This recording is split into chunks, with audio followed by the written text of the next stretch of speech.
December 2nd, 1993, Medellin, Colombia. The most wanted man in the world is hiding in a middle-class row house in the Los Olivos neighborhood, 1 block from the Atanasio Girardot sports complex. He is barefoot. He has 1 bodyguard. He weighs 240 pounds and has not left the building in days. He picks up the phone. His family, his wife, his son, Juan Pablo, his daughter, Manuela, are under police guard in a hotel room in Bogota. The phones are tapped. He knows the phones are tapped. His own security protocol demands he speak for less than 2 minutes on any call, then move. He stays on longer. When the Colombian electronic surveillance team led by Brigadier Hugo Martinez locks his signal and triangulates the call to a row house in Los Olivos, the search block mobilizes everything.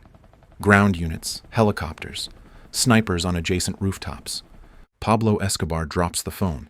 His bodyguard Alvaro de Jesus Agudelo, known as El Limon, shouts from the back of the house.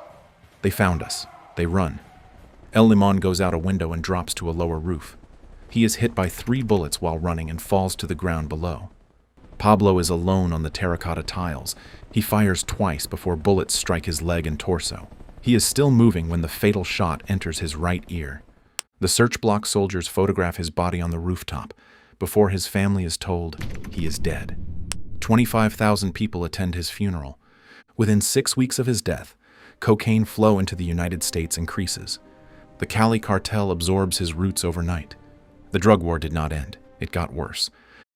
Before we go further, if you're enjoying this story and want more like it, hit the like button and subscribe. Every video we make goes this deep, and there's a lot more coming. Rio Negro, Colombia, December 1st, 1949. Pablo Emilio Escobar Gaviria is born to a schoolteacher and a farmer in a small town outside Medellin. The family moves to Envigado, a suburb of the city, while Pablo is still a child. He drops out of school. His first confirmed criminal enterprise, stealing tombstones from cemeteries in Envigado, sanding the names and inscriptions off the headstones to make them appear unused, and reselling them. The scheme requires no capital, no weapons, and no accomplices beyond his brother Roberto. It requires only the willingness to do something other people find distasteful. Pablo does not find it distasteful. He moves to car theft, then to smuggling contraband. Cigarettes, stereo equipment, fake diplomas. He develops his first major insight watching a Medellin smuggler named Fabio Restrepo count his earnings and miscalculate his margins. Restrepo is buying cocaine paste in Peru for $350 a kilo and selling it in Medellin for $4,000. He thinks this is a good business. Pablo can see further. The same kilo, processed and shipped to Miami, returns $40,000. Restrepo is leaving 90% of potential profit on the table. In 1975, Restrepo is murdered. Pablo fills the vacuum. What drives Pablo Escobar is not greed alone. It is a specific observation he made at the beginning and never stopped making. The system is already corrupt. The cemetery guard who tipped him about fresh burials, the police officer who could be bribed, the judge who could be bought, the politician who could be owned. Pablo does not see these people as obstacles to criminal activity. He sees them as proof that the criminal activity is already happening. He is simply proposing to organize it more efficiently. Plata o plomo, silver or lead, accept the bribe or take the bullet. It is not a threat, it is a business model. By the mid-1970s, alongside Carlos Leder, Gonzalo Rodriguez Gacha, and the 3 Ochoa brothers, Jorge Luis, Fabio, and Juan David, Pablo Escobar founds the organization that will become known as the Medellín Cartel. By the early 1980s, the Medellín Cartel controls an estimated 80% of the cocaine entering the United States. The numbers that result from this are almost impossible to make real. So here is one that is. $1 million in mixed bills weighs 22 pounds. Pablo Escobar's operation handles the equivalent of 40,000 pounds of cash per month. His accountants cannot count it fast enough. They weigh it instead. His brother Roberto, managing the finances, estimates they lose $2.1 billion annually, not to seizure, not to law enforcement, to decomposition. Cash stored in underground plastic barrels in tropical humidity rots. Rats eat through it. Pablo writes the $2.1 billion off. It is, he notes, approximately 10% of gross. Forbes lists him as a billionaire for 7 consecutive years. He offers at one point to personally pay off Colombia's entire national debt of $10 billion in exchange for immunity from extradition. The offer is declined. He builds Barrio Pablo Escobar, 450 homes for Medellin's homeless, along with 70 football fields and dozens of community centers. He funds medical clinics and schools. In the poorest neighborhoods of the city, Pablo Escobar is not a drug lord. He is the man who gave their family a house. The Colombian state provided none of these things. He is elected to Congress in 1982 as an alternate member of the Liberal Party. He attends one session. He sits in the back row and says nothing. It takes one man to end his political career. Justice Minister Rodrigo Lara Bonilla stands before Congress on August 16, 1983, and holds up Pablo's 1976 drug trafficking arrest record. Pablo offers Lara $5 million to retract the accusations. Lara refuses. He offers $10 million. Lara refuses. On April 30th, 1984, sicarios spray Lara's Mercedes with machine gun fire on the streets of Bogota. 7 bullets tear through the minister. He is dead. And Pablo Escobar has just declared war on the Colombian state. The war Pablo wages between 1984 and 1991 is unlike anything a democratic government has faced from a single criminal organization. He orders the assassination of Luis Carlos Galan, the presidential candidate campaigning on a platform of extraditing Pablo to the United States, on August 18, 1989. Galan is shot on stage during a public rally in Soacha.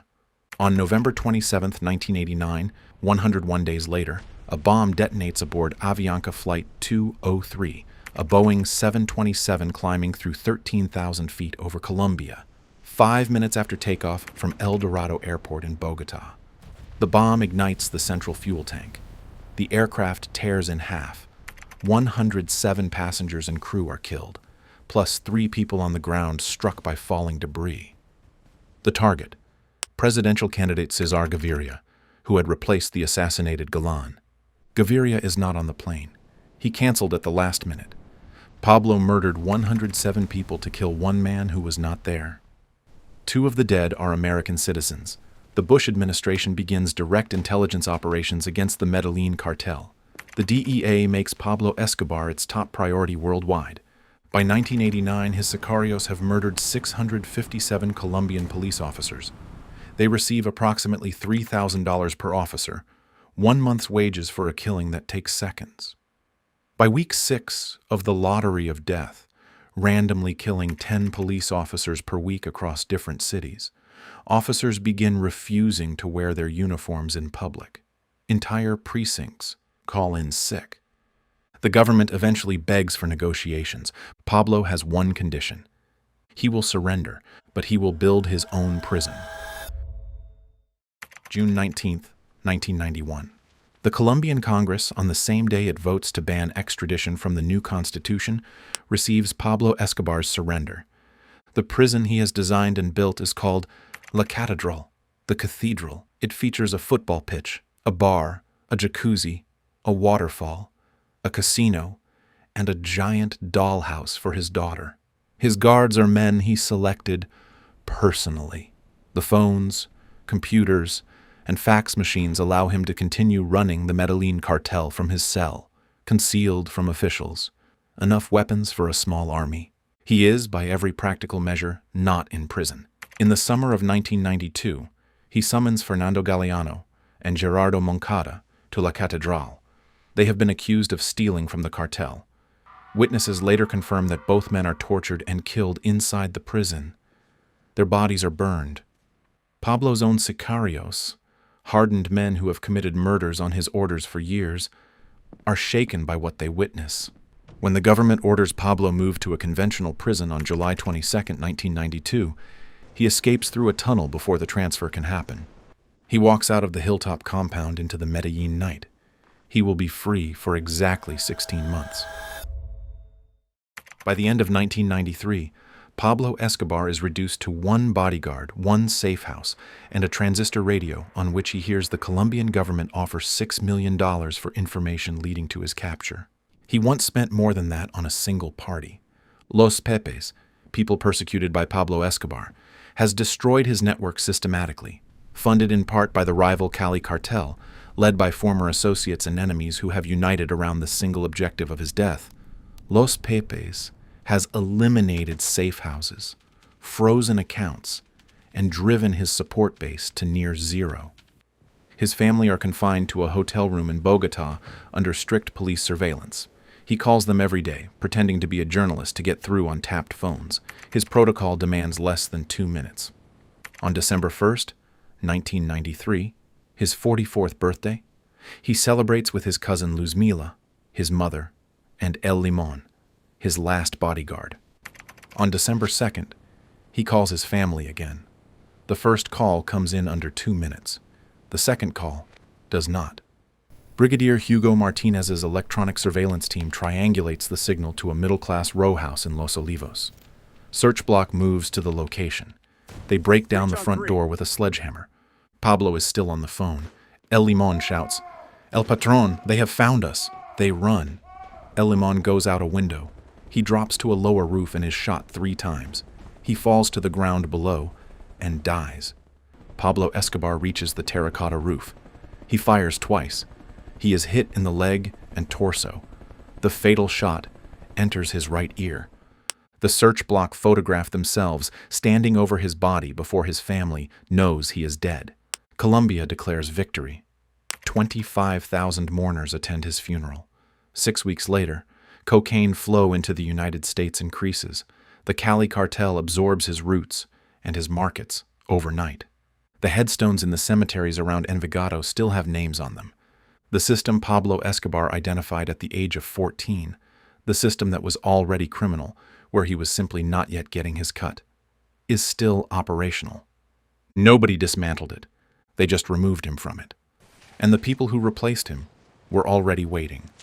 The week Pablo Escobar died, the Cali cartel absorbed his roots, his clients, and his market share without firing a single additional shot. They had been waiting. Gilberto and Miguel Rodriguez Orejuela, the gentlemen of Cali, ran the world's cocaine trade from 1993 to 1995 in a way that made the Medellín Cartel look crude. No wars with the government, no bombed airliners, no assassinated presidential candidates. They bribed instead of killed, corrupted instead of terrorized, and at their peak controlled 80% of global cocaine supply while remaining almost completely invisible to the international press. They were brought down not by force, not by intelligence, but by a single fax machine left running in an unattended office, and the Colombian police officer who noticed the outgoing number. That story is next.